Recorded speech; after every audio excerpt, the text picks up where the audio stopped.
रुआ सबके जय मसीह की। हम आज बहुत ही धन्यवाद करतनी एगो सुंदर वचन खातिर। आज हमनी के सीखे जातनी जा पवित्र आत्मा के बारे में। कई बार बहुत आदमी के मालूम ना होला कि पवित्र आत्मा का हुआ, तो आज हम बतावे जातनी कि पवित्र आत्मा का हुआ। पवित्र आत्मा एगो व्यक्ति हुआ जो हमेशा हमनी के संगे रहे ना, हमनी के मदद करे ना, हमनी के सहायता करे ना, और हमेशा 24 घंटा पवित्र आत्मा हमनी के संगे रहना, साथे रहना, और हमनी का हर दिन के जीवन में पवित्र आत्मा ही हुआ जवन अगुवाई करे ना। कई बार हमनी के संगे माई बाप हमनी के ना रह सकेला, भाई बहन हमनी के संगे ना रह सकेला, लेकिन के रहेला हमेशा हमनी के संगे? पवित्र आत्मा रहेला। हमेशा वो हमनी के संगे रहेना, हमेशा हमनी के मदद करेना, सहायता करेना, का गलत बा का सही बा वो हमेशा हमनी के अगुवाई करेना हर दिन की जीवन में। तो हमनी का आज वचन से सीखल जी कि पवित्र आत्मा का वरदान का हवे और पवित्र आत्मा का फल का हवे। पवित्र आत्मा का फल के बारे में हम बतावल चाहतनी कि पवित्र आत्मा का फल जो होला गलतियों उसका 22 वचन में लिखल बा कि पवित्र आत्मा का जो फल होला प्रेम करे खातिर, विश्वास करे खातिर, एक दूसरे की भलाई करे खातिर, एक दूसरे की बारे में एक हमेशा विश्वास योग्य रहे खातिर, ये पवित्र आत्मा का फल होला। आनंद, धीरज, विश्वास, ये सब पवित्र आत्मा का फल होला। ये पवित्र आत्मा का फल अगर हमनी के जीवन में बा तो हम का बानी? पवित्र आत्मा की अगुवाई में हमनी के चलतनी जा। पवित्र आत्मा हमनी के गाइड करतना, हमनी की रक्षा करतना। और दूसरी बात हम बतावल चाहतनी कि पवित्र आत्मा का एगो वरदान होला। कई बार हम पवित्र आत्मा के वरदान में और पवित्र आत्मा के फल में हमनी के कंफ्यूज होनी जा, संदेह होला। लेकिन हम आज पवित्र आत्मा की वरदान के बारे में बतावल चाहतनी कि पवित्र आत्मा का वरदान का होला।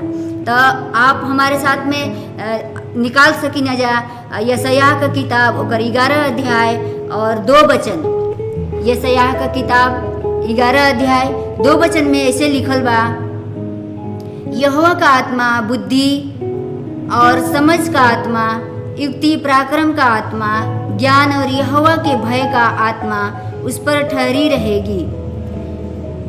यहाँ पर हम का बतावल चाहते हैं कि एगो परमेश्वर का आत्मा जो परमेश्वर के आत्मा के अनुसार हमनी के जीवन में का होला, एगो वरदान होला। एगो वरदान का ई होला, वरदान एगो बुद्धि का वरदान होला, ज्ञान का वरदान होला, विश्वास का वरदान होला, चंगाई का वरदान होला, चमत्कार कैला का वरदान होला, और भविष्यवाणी कैला का भी वरदान होला। एगो आत्मा के परखले का भी वरदान होला, और लास्ट में एगो और वरदान होला अन्य भाषा के व्याख्या करे खातिर, अन्य भाषा का अर्थ बतावे खातिर। ये का होला? ये पवित्र आत्मा का वरदान होला। तो हम इस बात से हम का बतावल चाहतनी कि पवित्र आत्मा का वरदान और पवित्र आत्मा का फल हमने की जीवन में बहुत ही जरूरी बा, रोजाना के जीवन में। कि जब हम यही बतावल चाहते हैं कि जब हमेशा आप का करें? प्रार्थना करें कि पवित्र आत्मा का वरदान अगर हमने की जीवन में नहीं खे, पवित्र आत्मा का फल अगर हमने की जीवन में नहीं खे, तो हमने के ऐसे नॉर्मल रीति से, साधारण रीति से का करते हैं जो अपने जीवन के बितावत नहीं जा। लेकिन एगो मसीही भाई बहन होने के नाते, प्रभु के बच्चे होने के नाते हमनी के पवित्र आत्मा का हमनी के जीवन में रहल बहुत जरूरी बा, जो हमेशा हमनी के का करेला? हमनी के संगे रहेला, हमनी की अगुवाई करेला, हमनी की मदद करेला रोजाना के जीवन में। चाहे कभी भी हमनी के संगे हर कोई हमेशा हमनी के संगे ना रह सकेला। जैसे हमनी के बताने पवित्र आत्मा एगो हमनी के दोस्त के समान एगो व्यक्ति होला।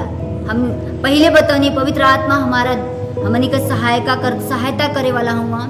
तो हमेशा हमनी की सहायता करे ना सही बातें में। हमें अगर हमनी का कुछ गलत कैल जी तो पवित्र आत्मा तुरंत हमनी के बतावे ना कि का गलत है का सही है, और हमनी के चुनाव लेवे के पड़ेला। लेकिन हमनी के कबो दबाव ना देना, पवित्र आत्मा कबो दबाव ना देना, लेकिन चुनाव लेवे खातिर के हमनी के का करे ना? वो बतावे ना, हमनी से बात करे ना।